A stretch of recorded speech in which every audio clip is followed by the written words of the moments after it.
o que nós temos que destacar com relação à independência dos Estados Unidos?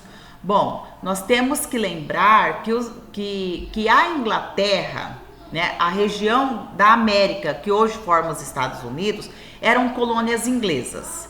A Inglaterra, ela tinha por religião a religião anglicana. E então, as pessoas que antes eram de outras religiões, como a religião puritana, eles eram perseguidos pelo rei inglês, pelo anglicanismo. E isso fez com que muitos fugissem da Inglaterra e fossem buscar melhores condições de vida, uma terra para poder produzir também, devido à questão do cercamento, a revolução industrial que ocorreu na Inglaterra, para poder ter o teu canto, ter o seu lugar para produzir, para plantar, para sobreviver. Também fugindo da perseguição religiosa. Bem,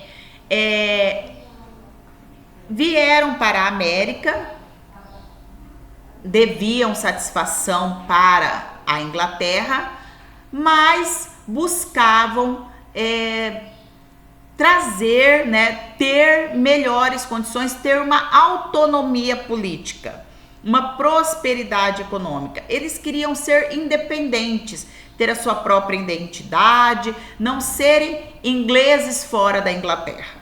Eles queriam dar um nome, dar uma posição, ter aquele lugar como deles. E isso acabou trazendo conflitos entre as colônias inglesas e a própria Inglaterra. Houve um aumento do controle colonial, né? Eles queriam controlar a economia dentro das colônias da América, dentro do território que hoje forma os Estados Unidos. E aí trouxeram leis proibitivas. A lei do açúcar, a lei do chá, a lei do selo, as leis intoleráveis. Estas leis, elas aumentavam impostos, elas cobravam impostos absurdos em cima de todos os produtos, e também acabavam por causar conflitos entre os grupos de colonos. As leis intoleráveis, por exemplo, elas aumentavam o controle, inclusive o controle militar sobre as colônias. A lei do chá afetava os interesses dos colonos que comercializavam este produto. A lei do açúcar propunha a questão do pagamento de altas taxas, altos impostos nas alfândegas para que o açúcar chegasse. E a lei do selo, todo objeto que saísse do território, livros, jornais, tudo tinha que ser selado com o selo real. Isso fez com que os colonos entrassem em conflito com a Inglaterra. E desta forma, eles também passaram a buscar recursos para atacar a Inglaterra. Isso fez, por exemplo, que eles afundassem um navio cheio de carregamento inglês, né?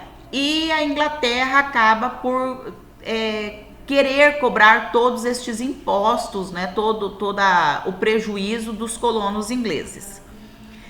Com isso, eles começaram a se reunir. Tiveram o primeiro Congresso da Filadélfia em 1776 e o primeiro em 1774 e o segundo Congresso da Filadélfia em 1776.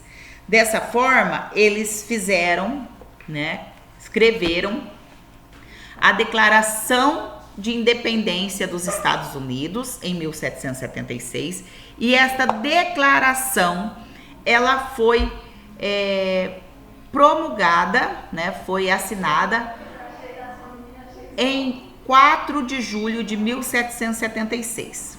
Tá? A partir daí, forma-se a Confederação dos Estados Unidos. E a mesma Constituição dos Estados Unidos de 1776, com todos os seus reparos e todas as suas complementações, ainda é válida até os dias de hoje. Alguns estados ainda seguem ela na risca, alguns têm modificações, alterações, atualizações, mas a base ainda é a mesma desde 1776.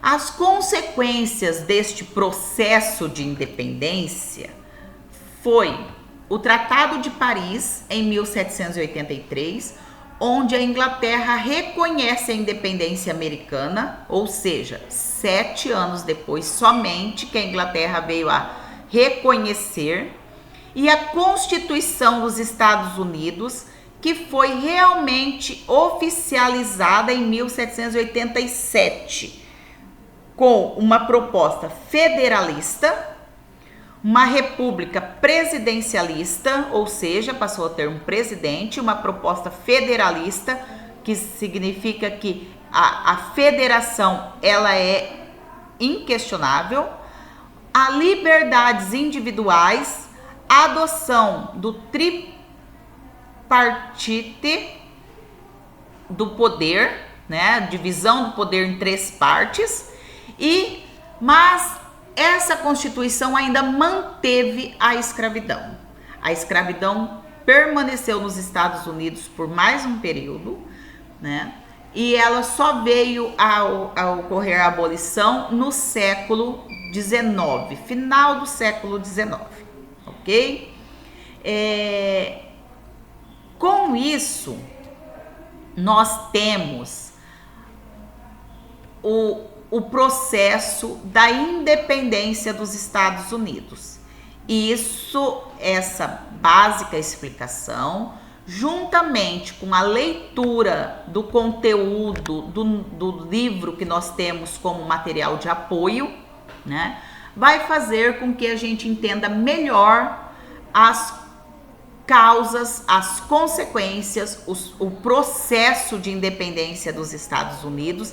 E só adiantando um pouco, o processo de independência dos Estados Unidos teve o apoio dos franceses, que lutavam contra a Inglaterra, né? Lutaram contra a Inglaterra na Guerra dos 7 Anos, e isso fez com que eles apoiassem os colonos ingleses que buscavam a sua independência.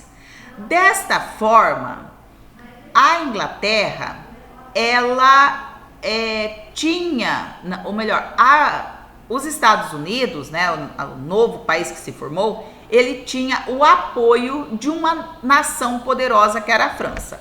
E os soldados que auxiliaram no processo de independência da América Inglesa também retornaram à França com ideias de que eles poderiam se livrar, né, lutar contra as opressões do antigo regime. Então, o iluminismo, ele veio a influenciar a independência dos Estados Unidos, e estes soldados ingleses soldados franceses voltaram para a França com a ideia de liberdade. E aí também as mesmas ideias iluministas também influenciam no processo da Revolução Francesa, ok?